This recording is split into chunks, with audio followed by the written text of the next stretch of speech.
Olá, tá tudo bom?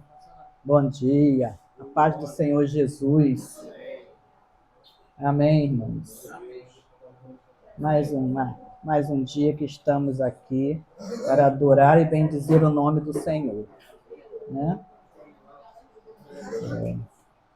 Bom dia, a paz do Senhor Jesus. Estão todos me ouvindo? Glória a Deus, né? Estamos aqui hoje, mais uma vez, para a segunda série de Texto Fora do Contexto. Né, irmãos? Mateus 18, 15 a 20.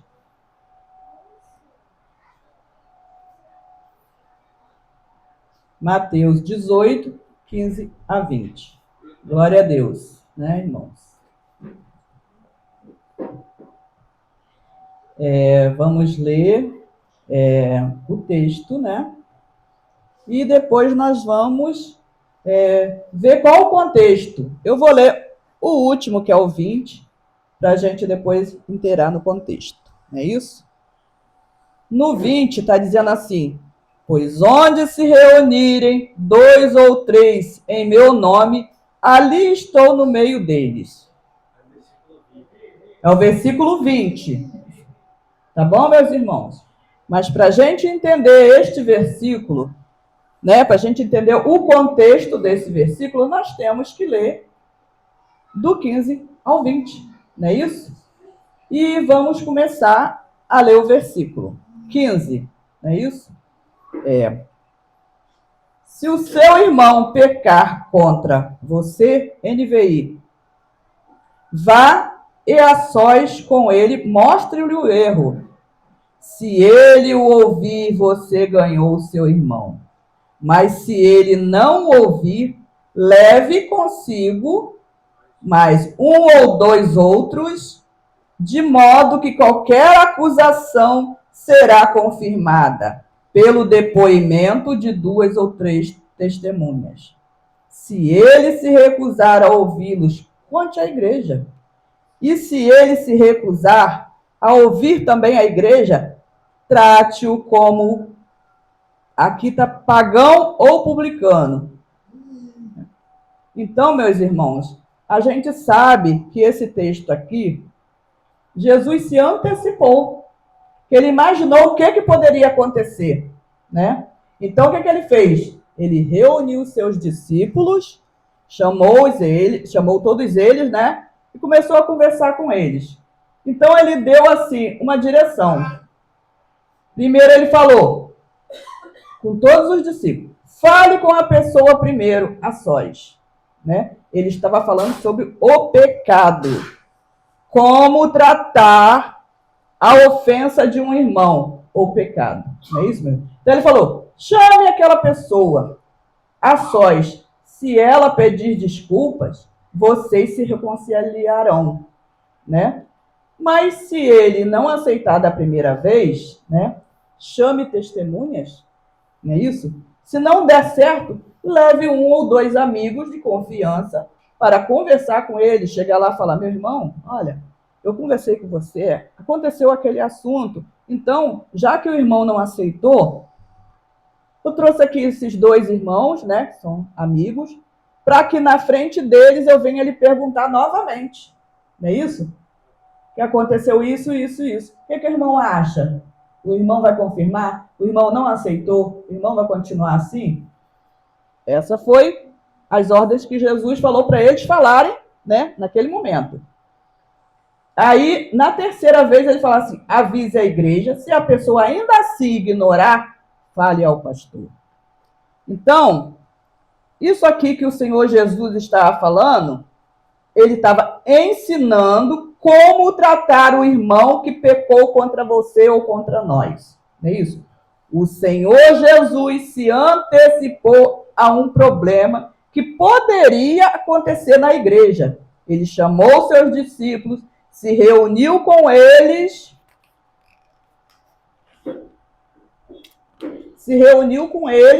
para resolver, não é isso? Aí ele começou, aí a gente vai entender um pouco desse texto, né, e o contexto dele. A igreja é feita de pecadores, não é isso? Como eu e como vocês. Fomos redimidos pelo sangue de Jesus. Fomos perdoados por ele, né? Ele nos deu o Espírito Santo. Fomos justificados pela graça e salvos da condenação do pecado. Mas ainda continuamos pecadores. Aqui nesse mundo, a luta é contra o pecado. É constante. E só vai terminar no último dia, no último suspiro, onde nós estaremos lutando contra a nossa natureza pecaminosa, que se manifesta de muitas maneiras. E uma delas é no pecado contra o nosso irmão.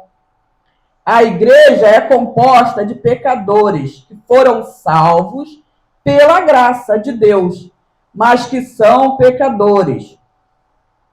Ocorrências como estas que vamos falar vão acontecer diariamente nos relacionamentos, entre amigos, entre casados, entre pais e filhos.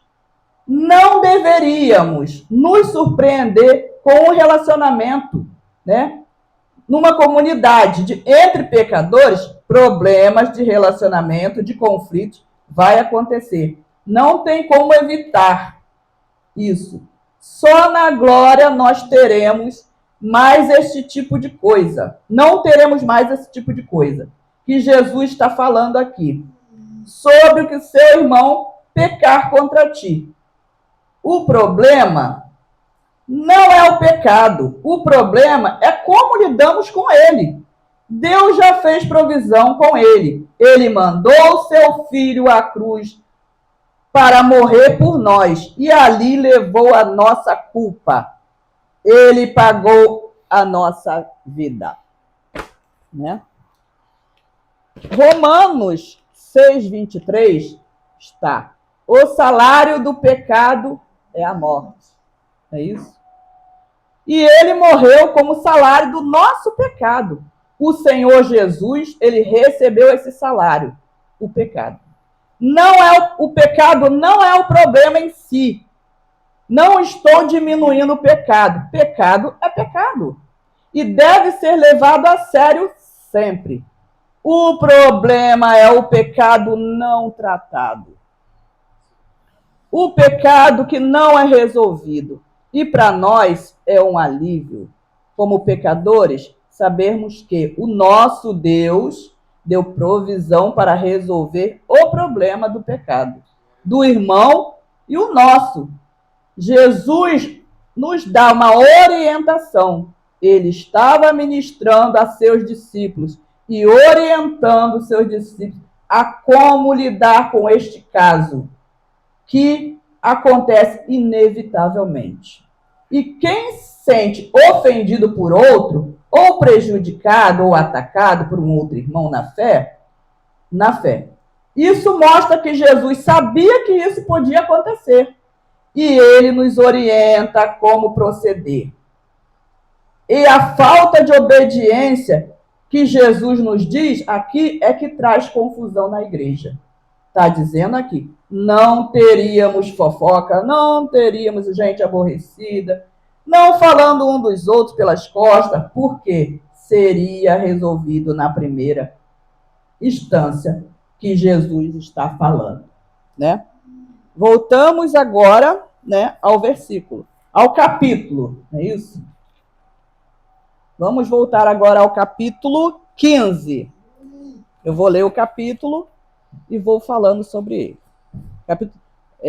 Capítulo 18, versículo 15. Se o seu irmão pecar contra você, vá e a sós com ele, mostre-lhe o erro. Se ele ouvir, você ganhou um irmão. Então, meus irmãos, você realmente quis... Aí você chega para o irmão, né, que pecou contra você e fala assim, você realmente quis dizer isso, meu irmão? É isso que você pensa de mim? É isso que você falou mesmo? Se ele te ouvir e pedir desculpas, você ganhou o seu irmão. Não é isso? Ninguém precisa saber. É entre você e ele. Mas, no versículo 16, Continuamos, não é isso? Mas se ele não ouvir, leve consigo mais um ou dois outros, de modo que qualquer acusação seja confirmada pelo depoimento de 2 ou 3 testemunhas. 16. Mas se ele não te ouvir, né? Você não desiste, né? Você chama mais 2 irmãos, chama 2 ou 3 irmãos, para tentar fazer a pessoa entender. E fala para ele, irmão, precisamos resolver aquele problema. É isso? Precisamos. Se ele da segunda vez o ouvir, glória a Deus, está tudo certo. Você ganhou um irmão, mas se ele se recusar a voltar atrás na decisão, pelo contrário, ficar mais bravo com você, não tem o que fazer. Ele precisa reconhecer o erro dele. Irmãos, isso pode acontecer por quê? Nós não acordamos bem todos os dias. Então, tem dias que a gente está nervoso, que a gente não quer ouvir ninguém, não é isso? Então, isso pode acontecer com qualquer pessoa. Mas a gente tem que procurar pensar naquilo que nós fazemos. É isso? Vamos para o versículo 17. Se ele se recusar a ouvi-los, conte à igreja. E se ele se recusar a ouvir a igreja, trate-o como pagão ou publicano. Se ele se recusar a ouvi-los, conte à igreja e trate como aqui está pagão ou publicano, mas pode ser gentil, né? E gentios, Jesus tem que explicar o que é gentios. Jesus fala, ensinou o que sua missão era para judeus, mas demonstrou que salvação também se estendia aos gentios. Não judeu, a salvação se estendia também aos gentios, não só aos judeus. É isso? E publicano. Publicano eram os judeus que trabalhavam para cobrar impostos. É isso? Está explicado. 18. Digo-lhes a verdade. Tudo que vocês ligarem na terra terá sido ligado no céu. E tudo que vocês desligarem na terra terá sido desligado no céu. Como nós podemos entender isso? Como nós podemos entender isso? Se eu ou outra pessoa, não é isso, meus irmãos? Não aceitarmos Jesus, não quero saber de Jesus, então nós estamos desligando, não é isso? Se nós desligamos na terra, está desligado no céu. Mas se nós aceitamos Jesus como fiel, como nosso Salvador, nós estamos ligando na terra e ligando no céu. É isso? 19. Vamos ao 19.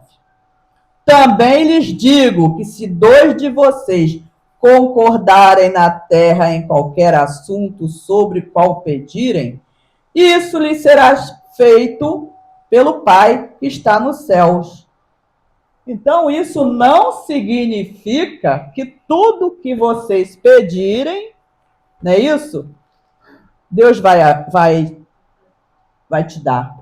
Ah, Senhor, eu vou pedir um carro novo. Ué, só porque aqui está escrito que tudo que pedir eles vão lhe dar, mas não é assim. Então, né, tem muita gente que pensa assim, eu vou pedir a Deus, né, não estou trabalhando, eu vou pedir a Deus que eu preciso pagar a minha conta. O dinheiro vai aparecer de uma hora para outra? Vou pedir um carro novo, vai aparecer? Não significa isso. Vou pedir uma casa, vai aparecer? Tem muita gente que às vezes até fala assim, poxa, fulano é cristão, mas está passando uma dificuldade. Quem disse que nós não passaríamos dificuldade? Só na glória, meu filho. Aqui nós teremos que passar aflições, nós teremos que trabalhar, nós teremos que pagar nossas contas. Então, não é isso. Jesus não vai assinar um cheque em branco e vai te dar para você botar a quantia que você quer. Não significa isso. Não é isso? Deus, esta promessa foi feita para disciplina. Desde o começo, Jesus reuniu os seus discípulos e ensinou-lhes como ele iria agir se acontecesse isso aqui. Não é isso? Ele estava prevendo algo que poderia acontecer num local onde tem muitas pessoas diferentes. Não é isso? Nós somos totalmente diferentes. Um é bravo, outro é quietinho, outro né? E por aí vai. Então, esta promessa foi feita para a disciplina. Ele estava ensinando os seus discípulos como agir antes de acontecer, né? E o contexto disso, meus irmãos, vou ler o 20. Pois, onde se reunirem 2 ou 3 em meu nome, ali estou no meio deles. Então, muita gente usa isso aqui como uma garantia. Por exemplo, na minha casa, eu estou dentro do meu quarto, eu estou orando. Então, Jesus não está comigo? Não é. O significado disso aqui, o contexto disso aqui, não é isso. Deus está conosco todas as horas, todos os minutos, todos os segundos. Não é só onde tiverem 2 ou 3 pessoas. E eu já ouvi várias pessoas falando sobre isso e ensinando errado. Não é isso? Eu estou no meu quarto, quietinha lá, então eu estou orando ao Senhor, então Jesus não está comigo? Ué, ele só vai estar comigo se tiver 2 ou 3 pessoas? Não, isso está errado. Esse texto, ele não fala sobre isso. Muitas pessoas falam errado. O contexto dele é esse. Aonde você estiver, na sua casa, na rua, todo quanto é lugar, Jesus está com você. Não é isso? Ele está com você sempre, né? E ele nos ensina que está falando a igreja que está reunida para tratar deste assunto, onde a igreja está reunida e quebrantada diante de Deus. Aqueles irmãos reunidos e pedindo uma solução. A promessa de Jesus é que ele vai estar ali. E a presença de Jesus é tudo que nós queremos e precisamos. Porque se ele é por nós, quem será contra nós? Não é isso, irmãos? Ele promete estar conosco na resolução dos problemas causados pelo pecado. O problema não é o pecado. O problema é quando nós não sabemos lidar com ele. Nós sabemos que Jesus estará conosco em todos os momentos, né? Não é porque eu estou lá na minha casa triste, aí eu fico lá sentada falando, Senhor, me ajuda, eu estou sem força, Senhor. Eu sinto muita dor, Senhor. E ele está comigo, porque eu já tive vontade de desistir de tanta dor. Mas quando eu penso em desistir, eu escuto uma música, ou ouço a palavra do Senhor, vem a mim, me consolando. Não é isso, irmãos? Então é isso que nós temos que acreditar. Jesus estará conosco em todos os momentos. É isso. Ele não está só conosco na hora da alegria. Ele não nos abandona nem um segundo. E eu tenho certeza que eu estou passando e estou conseguindo. Estou aqui na frente de vocês hoje. É Jesus? Não é isso? Jesus é que nos dá essa força. Amém, irmãos?